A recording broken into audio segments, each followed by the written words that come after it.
So what did the applicant argue? What were the applicant's argument in trying to waive the Commission's immunity before the court? Well, Ramon was distinguishable because the basis of which this debt was created was a judgment of the European Court, which concerned the applicant's fundamental rights. Secondly, securing the execution of the judgment from Strasbourg did not interfere with the proper functioning and independence of the EU, and it was in line with the Commission's treaty obligation, because the regulation through which all this pre-accession assistance was given to Turkey makes a reference to the objectives of the EU's external action, which includes human rights. How would it be possible for the EU Commission to give money to a third country if there was no human rights connection and that country did not abide by human rights norms? Now, if the Commission, that's our last argument, if the Commission failed to waive this immunity, this would potentially violate the applicant's right to effective judicial protection as guaranteed by the general principles of the EU and, most importantly, the Charter of Fundamental Rights, and that's Article 47.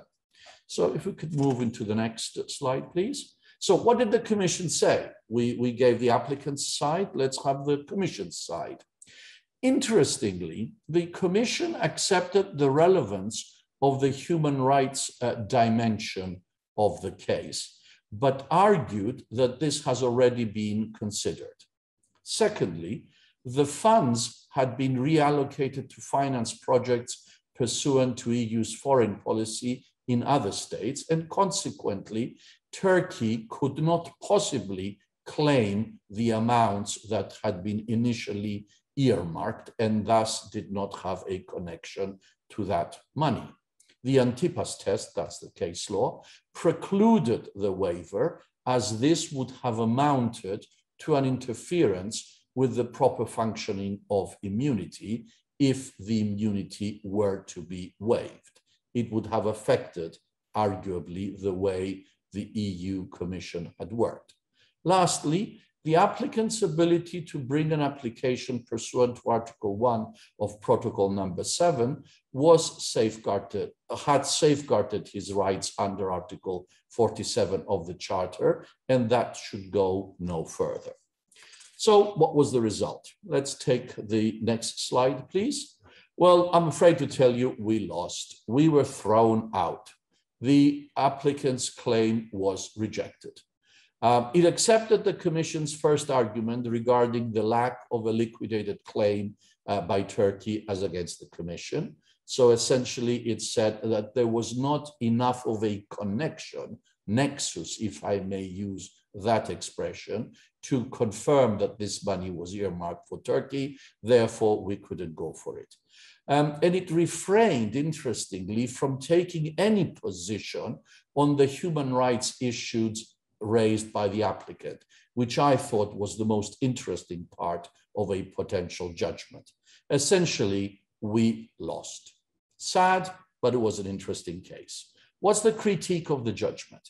Well, it had departed from the previous case law, which clearly stated that it was within the exclusive jurisdiction of the domestic court, that is the Cyprus court, to determine whether the conditions of the issuing of a garnishee order had been fulfilled, including the question of the garnishee indebtedness to the judgment debtor.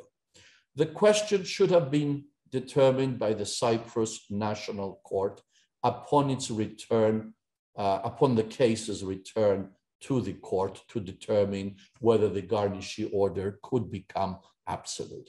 So essentially, we had failed on this preliminary point, but in fact, the real issue, and that is the quality of the judgment or the ability of Luxembourg to recognize this animal coming out of Strasbourg, was not successful.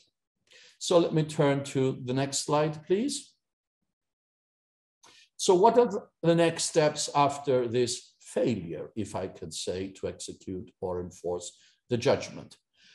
It is not a bar for any future attempts to execute such judgments, either by Dr. Ramon or other applicants that are in that situation.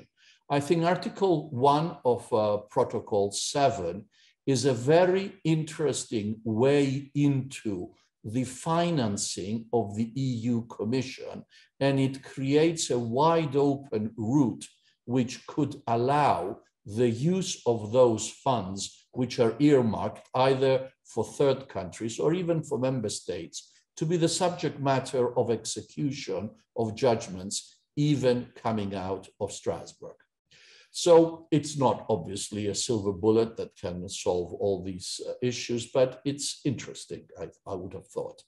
I think further research and creative thinking is really needed to determine how the various legal systems all over the European Union, and for that matter, the countries of the Council of Europe, can be used to ensure the execution of ECHR judgments, especially the just satisfaction element, that is the award that is given.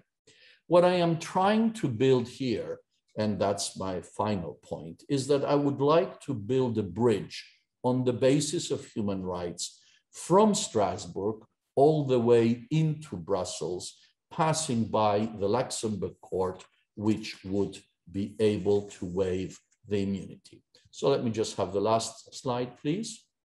And that's the quickest. Thank you very much for your attention. And we have maybe 6 minutes to take some questions, if that is what the organizers wish. I'm afraid I have to leave at 3:30 your time, 4:30 my time. I have a prior engagement, and I'm afraid I really have to attend that. So I'm more than happy to take some questions if anybody wants, and if the colleagues would allow me in the next 6 minutes. Otherwise, I'll have to go. So thank you very much for your attention. We made it. I'm the last speaker, and you survived. So that's great. Thank you very much.